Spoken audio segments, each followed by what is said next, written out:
Boa tarde, meninos. Um dos temas bastante esperado, um dos melhores que a gente pode ver para discutir, é a chamada Primeira Grande Guerra Mundial, certo? A Primeira Grande Guerra Mundial ela tem algumas peculiaridades interessantes com relação a conflitos anteriores. Nós vamos ter um número muito grande de mortos, né? O número de mortos estimado é muito alto. Nós vamos ter a utilização de novas tecnologias, de novos armamentos, o que vai ampliar também o número de vítimas. E, a princípio, a guerra, que muitos achavam que seria rápida, ela também tem uma duração muito longa, são 4 anos de guerra entre os países, e isso vai gerar um número muito alto de mortos durante esse processo. Vamos lembrar que a Primeira Grande Guerra Mundial ela é fruto, né, da disputa que existia do processo que nós chamamos de imperialismo. Nós vimos o imperialismo na aula passada, né, falou um pouco sobre os domínios dos países europeus sobre as regiões da África e da Ásia. Então, essa disputa imperialista entre os países da Europa vai atiçar e levantar aí alguns sentimentos até então adormecidos que vão gerar o conflito dentro da Europa, especificamente, mas que toma uma proporção também mundial, já que nós vamos ter conflitos em outras regiões, principalmente regiões dominadas pelos países da Europa, como é a questão de conflitos na África, né, no Marrocos, conflito em outras áreas também. Então, é bom lembrar que boa parte dos conflitos se dão ali na Europa especificamente, mas nós vamos ter aí, alguns conflitos em outros lugares. A gente vai ver que essas disputas imperialistas, né, iniciadas no final do século XIX, elas marcam, de certa forma, elas marcam todo o processo de disputa que envolvia ali o avanço capitalista, tá? Os domínios por mercados consumidores e também por matérias-primas. Sentimentos de revanches serão atiçados com esse movimento. Exemplo disso é o revanchismo francês. Vamos lembrar que no processo da unificação alemã, há uma guerra que envolve ali, né, a França e a Prússia, a guerra franco-prussiana, né, que vai gerar um atrito entre a Alemanha, né, e a França. Vamos lembrar que a Prússia, né, ela vai se tornar aí um Império Romano, desculpa, um império alemão, porque eu estava dando aula de Império Romano nesse instante. Dá para dizer que a Alemanha, né, a antiga Prússia, ela vai nascer unificando os estados alemães, os reinos alemães, com a liderança da Prússia, pós a vitória sobre os franceses, né, na batalha franco-prussiana. E nessa guerra nós vamos ter aí a tomada por parte da Alemanha de territórios importantes para o desenvolvimento industrial, né? Principalmente em minérios, né? Que serão as regiões da Alsácia e a região da Lorena. Essas regiões eram ricas em minérios e a França acaba perdendo essa região para os alemães, para a Alemanha recém-unificada. Então, esse sentimento de revanche ele começa a ganhar força por parte dos franceses e também vai gerar aí atritos com outros sentimentos, como é o caso do sentimento nacionalista. Sentimentos nacionalistas ele também começa a imperar nessa região e tudo isso vai culminar com o processo da Primeira Grande Guerra Mundial. É tanto que nós vamos ver um período que nós vamos chamar de paz armada. O que é isso? É um período em que os países começam a se armar, já prevendo um possível atrito, né, confronto entre esses países, e também é um período em que há acordos de não agressão que vão ser firmados entre os países europeus ali naquele círculo ali da Europa, certo? Então, nós vamos ter a assinatura de tratado de não agressão da Alemanha com a Rússia, da Inglaterra com a Alemanha, da França com a Rússia. Enfim, vários tratados serão promovidos a partir dali. Através do sentimento nacionalista vão surgir aí os ideais de pan-islamismo, pan-germanismo, pan-eslavismo, ou seja, a unificação de povos da mesma origem em formação de um bloco para a competição econômica dentro da Europa. Então, isso já começa a surgir a partir dessas ideias aí com o sentimento nacionalista. Então, é isso que a gente vai tentar ver a partir de agora.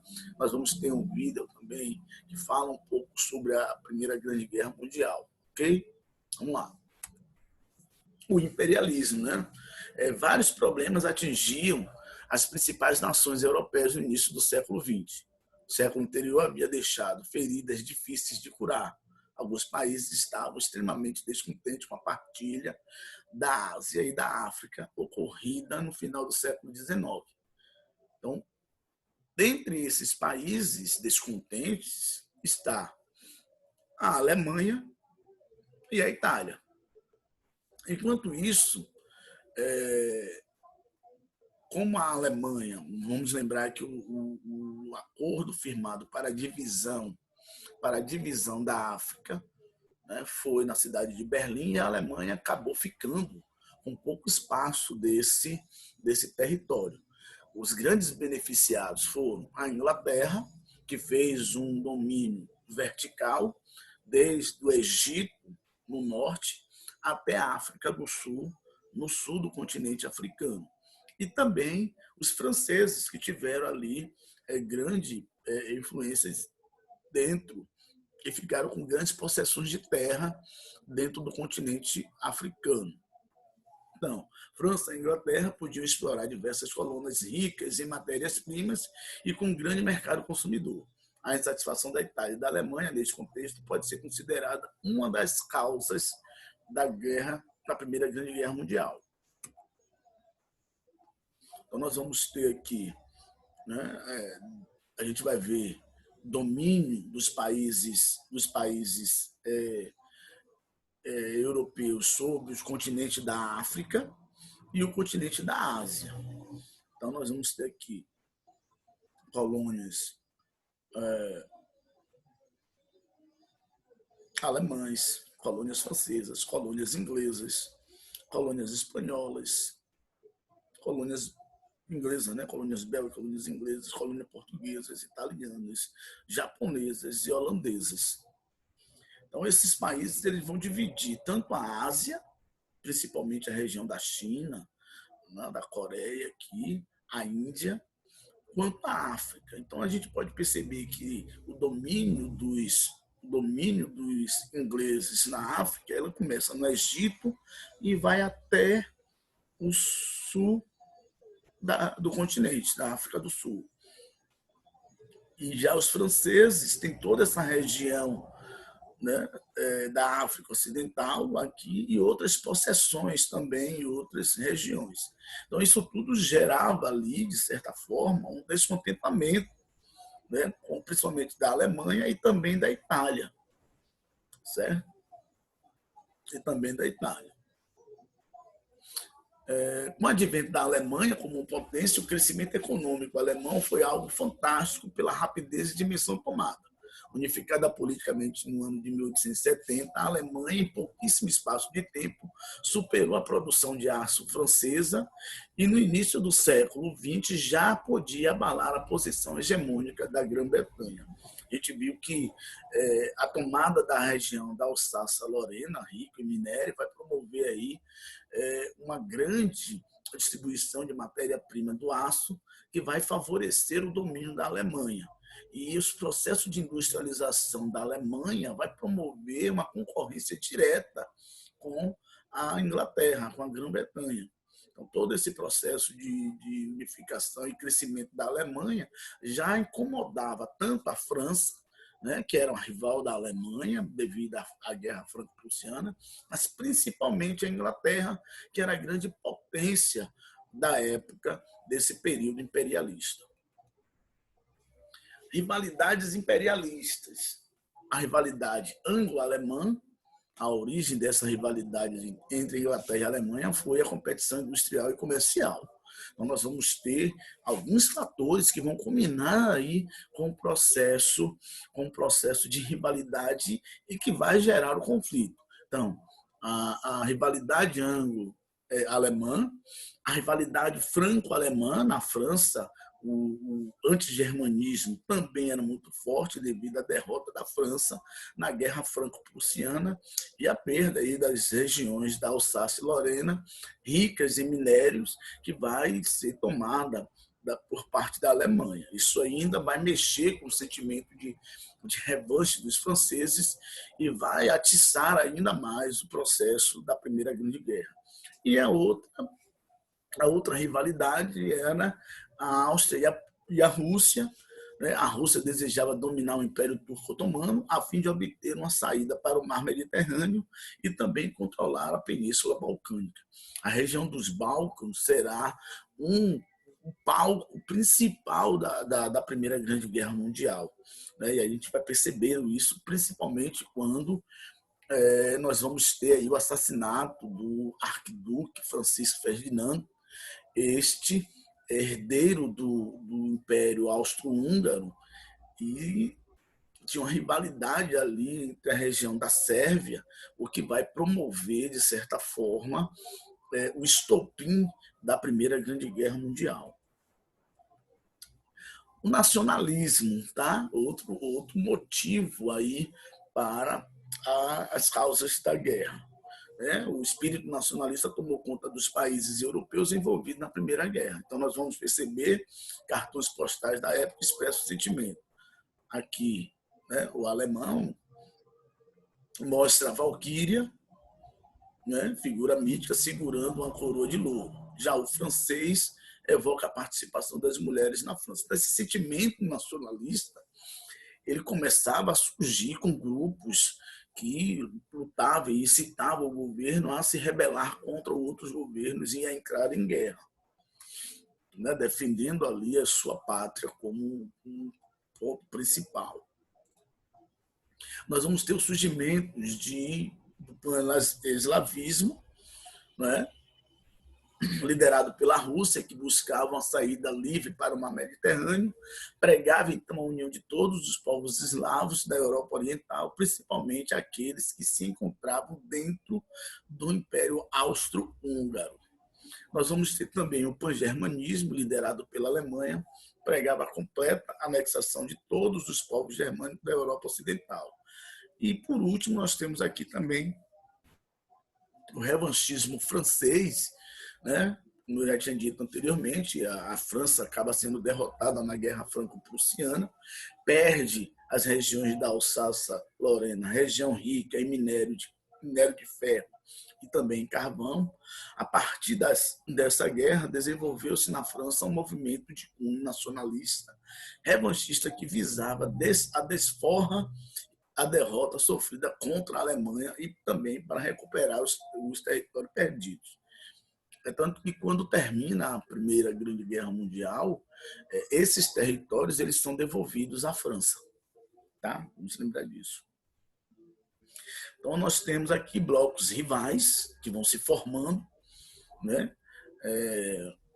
durante o período do pan-eslavismo, pan-germanismo, nós vamos ter o período de paz armadas, há acordos firmados entre os países, acordos de não agressão entre países, e isso tudo vai se configurando.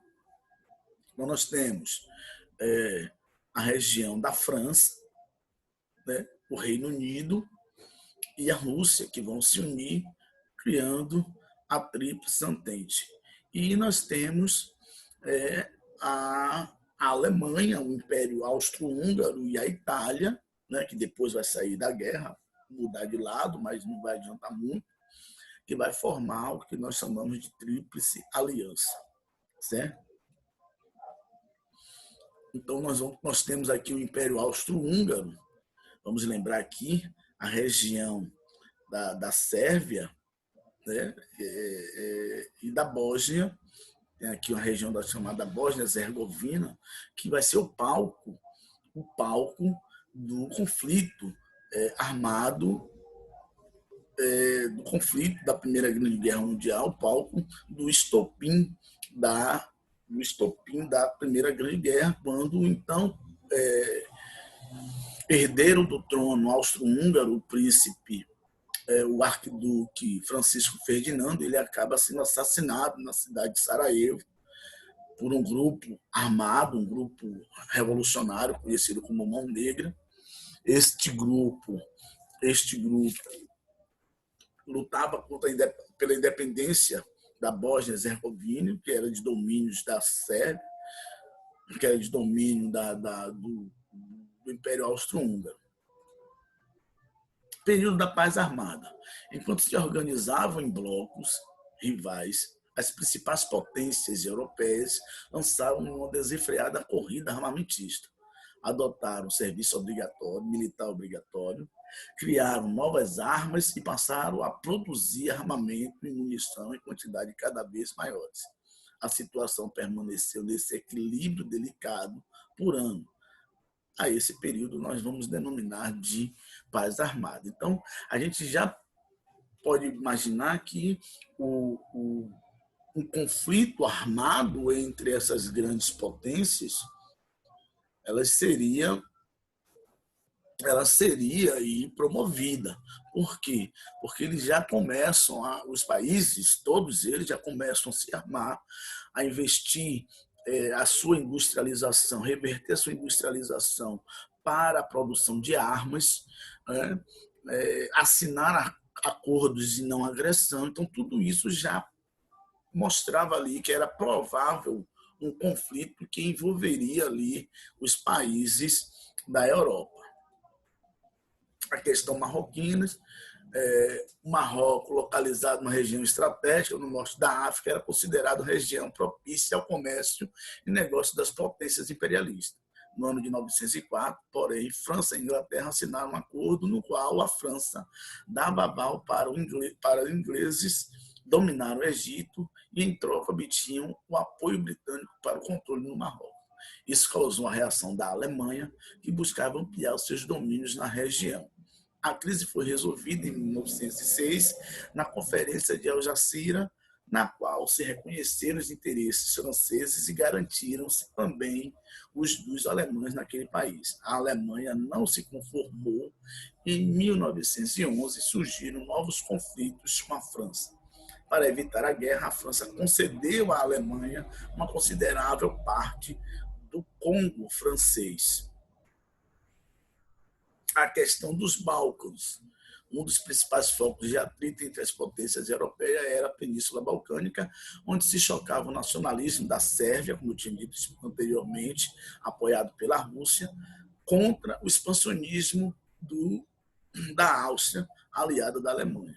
Em 1908, a Áustria anexou a região da Bósnia-Herzegovina, ferindo os interesses dos sérvios, que pretendia criar a Grande Sérvia, incorporando aquelas regiões habitadas pelos eslavos. Então, nós vamos ter a Rússia envolvida na região, nós vamos ter o Império Austro-Húngaro, a Sérvia, que queria essa região da Bósnia-Herzegovina. E será aqui, na cidade de Sarajevo, que o arquiduque vai acabar sendo assassinado. Ok? o atentado de Sarajevo. No dia 28 de junho de 1914, na cidade de Sarajevo, na Bósnia, o herdeiro ao trono austro-húngaro, Francisco Ferdinand, foi assassinado juntamente com sua esposa, Sophie. O responsável pelo atentado foi um estudante, Gavrilo Princip, sérvio, membro de uma organização nacionalista chamada União ou Morte, cujo braço armado era um grupo terrorista conhecido como Mão Negra. Esse acontecimento foi o estopim para a eclosão da guerra. A Áustria culpou a Sérvia pelo assassinato e lhe declarou guerra. A Alemanha se declarou solidária à Áustria. Por sua vez, a Rússia apoiou a Sérvia e, finalmente, França e Inglaterra declararam guerra à Alemanha, dando início aí ao chamado Grande Conflito Mundial ou a Grande Guerra Mundial.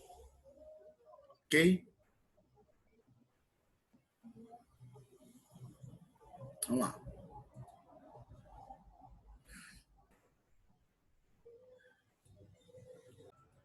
Então, nós vamos ver agora um videozinho que fala um pouco sobre a Primeira Grande Guerra Mundial, mostrando quanto a Primeira Grande Guerra ela foi tão devastadora para a humanidade naquele momento da história. Vamos lá. Verão de 1914. A Europa é um barril de pólvora. Irrompe em guerra com o assassinato de Franz Ferdinand, arquiduque austro-húngaro. Um conflito local logo torna-se virulento. Antigas alianças arrastam todas as grandes potências europeias para a luta. A Alemanha alia-se ao Império Austro-Húngaro para lutar contra os aliados, Rússia, França e Grã-Bretanha. Do outro lado do Atlântico, o presidente dos Estados Unidos está determinado a manter a paz e a neutralidade e manter a América fora da guerra na Europa. O poderoso exército alemão avança em direção a Paris, aguardando uma rápida vitória. Mas as forças aliadas detêm seu avanço em Marne, a pouco mais de 60 quilômetros da capital francesa.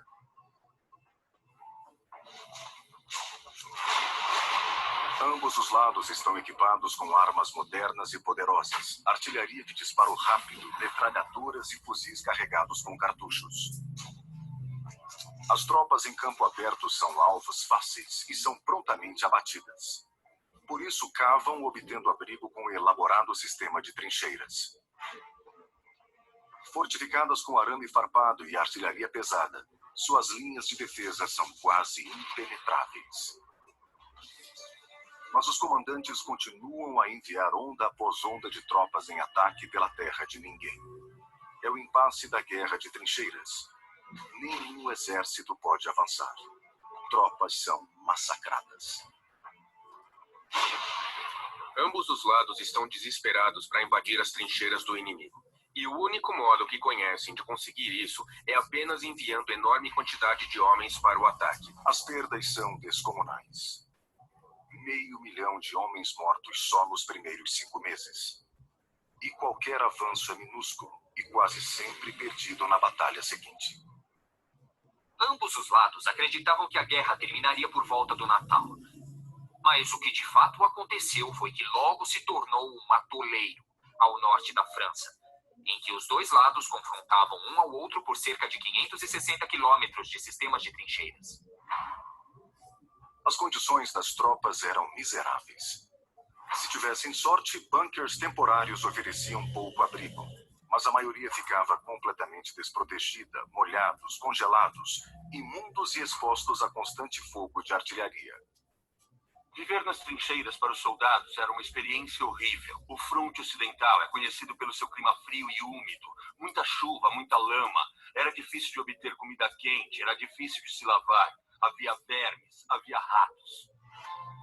Se não fosse o assassinato do grão-duque Franz Ferdinand, herdeiro do Império Austro-Húngaro, e da sua mulher Sofia, em Sarajevo, apareceria outro pretexto. O mundo ferve. Europa excitada. Os Balcãs correm sangue há mais de uma década.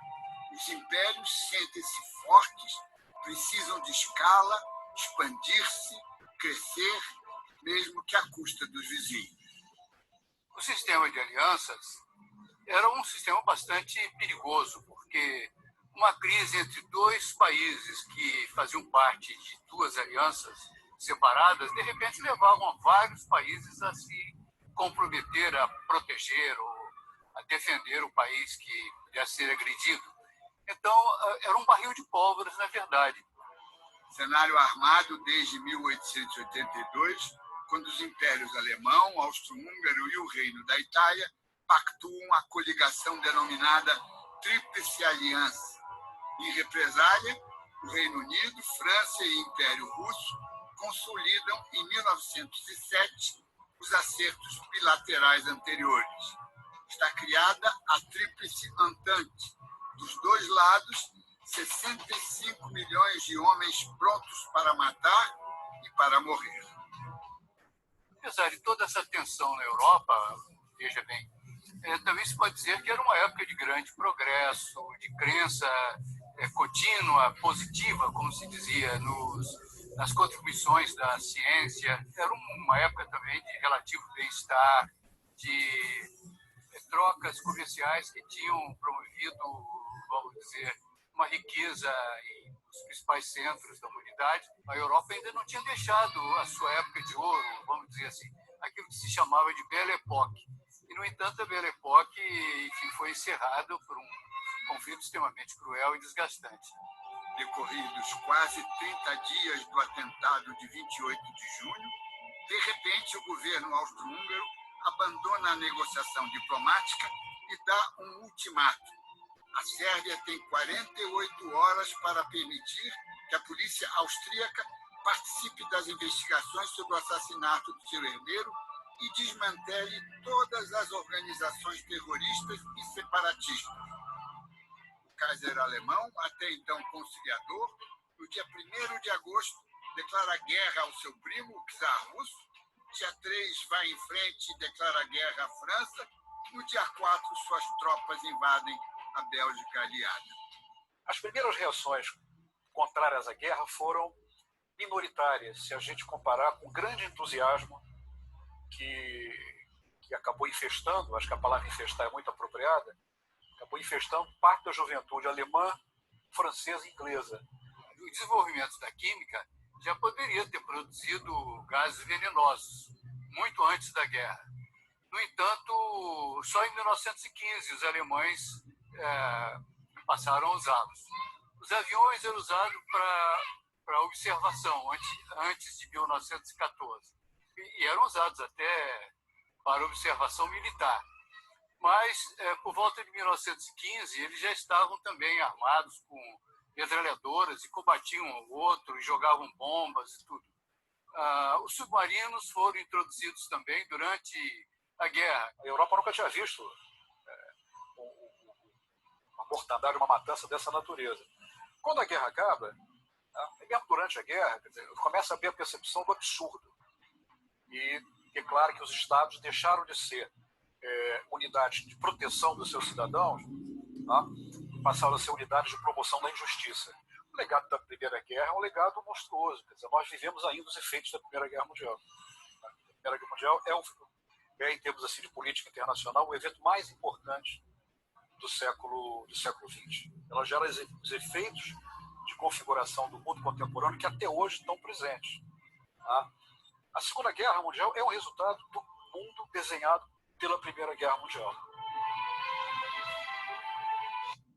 Na Grande Guerra, a mídia também entra em campo e as imagens reforçam a propaganda dos governos. Na efervescente Paris do início do século XX, a censura afeta diretamente a imprensa. O governo controla as informações estratégicas e só autoriza matérias que elevem o moral da população. Em 1917, navios brasileiros são afundados por submarinos alemães. 1917, terceiro ano da guerra, começa favorável à eficiente diplomacia alemã. Em janeiro, o ministro do Exterior germânico propõe ao governo mexicano iniciar uma guerra contra os Estados Unidos para recuperar os territórios perdidos nas disputas anteriores. Os alemães forneceriam treinamento e equipamento. O telegrama com a proposta nunca foi entregue aos destinatários. O serviço secreto inglês o intercepta e passa aos americanos. Em março, uma revolta popular na Rússia obriga o Tsar a abdicar. 2 milhões de soldados russos morreram no ano anterior. O povo passa fome. Os soldados não querem combater. O governo provisório promete continuar a guerra. Os alemães se aproveitam novamente e oferecem aos revolucionários russos exilados em Zurique um trem blindado que os levará à capital russa para derrubar o governo provisório. Manobra bem-sucedida. Quase simultaneamente, com a chegada de Lenin e Trotsky à Rússia, os Estados Unidos começam a se afastar da Alemanha. Indignado com os sucessivos afundamentos de navios de passageiros por submarinos alemães, o democrata Wilson declara guerra à Tríplice Aliança. Em seguida, apresenta seu plano de 14 pontos para ganhar a guerra e garantir a paz.